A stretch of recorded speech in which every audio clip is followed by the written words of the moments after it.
pessoal, a gente está aqui com o Silvio Cacchione, diretor da Eurasia Group no Brasil. O Silvio acabou de fazer uma palestra aqui no Brasil GRI 2021, falando sobre as eleições do próximo ano, as eleições presidenciais. Silvio, primeiramente, obrigado por aceitar conceder essa entrevista. Para o pessoal que não pôde acompanhar o seu painel, eu queria começar pelo que todo mundo quer saber. O cenário em 2022, tudo indica uma polarização do atual presidente, Jair Bolsonaro, com o ex-presidente Lula. Comenta um pouquinho desse cenário, por favor. Claro. Primeiro, obrigado pelo convite para estar aqui. Acho que tem duas grandes perguntas sobre a eleição. A primeira, a gente tem mais convicção, a segunda, um pouco menos. Qual é a primeira pergunta? Quem vai para o segundo turno?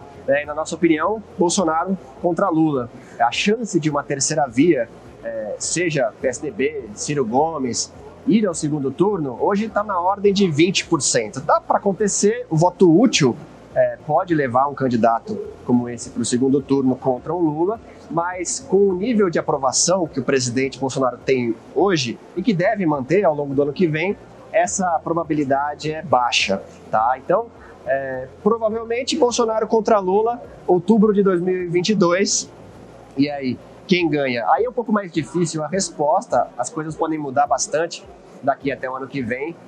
Principal variável vai ser a economia, as pessoas estão cada vez mais preocupadas com a inflação, com o crescimento econômico, e nesse contexto, a aposta hoje vai para o Lula.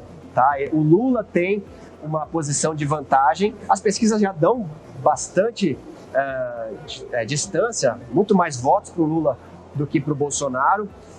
Daqui até a eleição isso deve mudar, essa distância tende a encurtar ali durante a campanha, mas hoje ele teria vantagem se as condições econômicas não melhorarem e a inflação cair e o desemprego pelo menos começar a diminuir de uma maneira mais significativa. Bacana, nada contra a terceira via, mas vamos focar então no que é mais provável. Você comentou que no ano que vem deve diminuir essa rejeição que hoje existe por causa da economia. E aí tem um gráfico interessante que você mostrou, que é quando tem pesquisa de voto, tem a pesquisa também de aprovação e rejeição do governo. Em que percentual a gente vai ter uma eleição mais competitiva, ou seja, que não dá para prever se é Lula ou Bolsonaro e que essa vantagem hoje do Lula cairia? Que percentual de aprovação é esse? Hoje o Bolsonaro ele está com uma taxa de aprovação da ordem de 30%. Tá? Aí depende da pesquisa. Mas quando você pergunta para o eleitor, aprova ou desaprova? Não tem escape. Sim ou não? Uns 30% mais ou menos, um pouco mais que isso, dizem que aprovam o governo.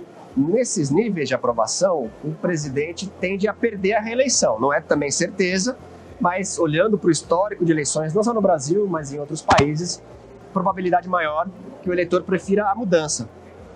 Mas ele não está muito longe de voltar a ter vantagem.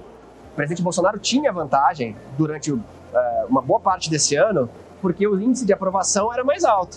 Se ele tiver aprovação acima de 40%, também não pode ser ali muito em 40, 41. Para ele realmente ter uma vantagem clara, deveria estar ali mais na casa dos 45% de aprovação, daí para cima.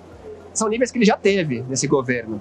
Se ele voltar a ter essa taxa de aprovação, no ambiente em que a inflação começa a cair no ano que vem, que a economia ela volta a crescer com mais força, as pessoas saíram de casa definitivamente, é plausível. E aí, se isso acontece, com uma aprovação mais alta, ele volta a ter vantagem no segundo turno contra o Lula e até contra outros eventuais candidatos. Hoje seria muito improvável esse cenário, mas caso fosse um outro candidato também, Bolsonaro teria vantagem com uma aprovação acima desses níveis. Para o nosso setor, para o setor imobiliário, qual é o impacto de uma possível vitória no retorno do ex-presidente Lula e qual é o impacto da continuidade do Bolsonaro? Como é que vocês medem a aceitação do mercado para essas duas opções? Eu acho que a primeira coisa importante é que a volta da esquerda ao governo traria de novo para a mesa uma nova política econômica e principalmente na política fiscal haveria a proposta de mais gasto, mais investimento público, de mudar o teto, que hoje já está bastante difícil de cumprir, e permitir maior gasto público. O problema é que não vai ter clareza durante a campanha, e mesmo logo em seguida, exatamente qual é o novo equilíbrio. Essa é uma negociação que vai ser difícil, que vai exigir muita articulação no Congresso e que o próprio mercado também vai impor restrições e vai depender muito das condições externas. Se forem condições externas mais difíceis, mais restritivas, a tolerância do mercado para qualquer coisa vai ser muito baixa. Então, como você não vai ter muita clareza sobre aonde o Brasil vai parar em termos de política fiscal, isso gera bastante volatilidade. Então, esse é o principal impacto no primeiro momento para se ter em conta do ano que vem em diante, né? Uma maior volatilidade no câmbio, se o câmbio sobe, a inflação também vem junto, o juro tem que subir, isso tudo afeta o setor imobiliário, renda das pessoas e por aí vai.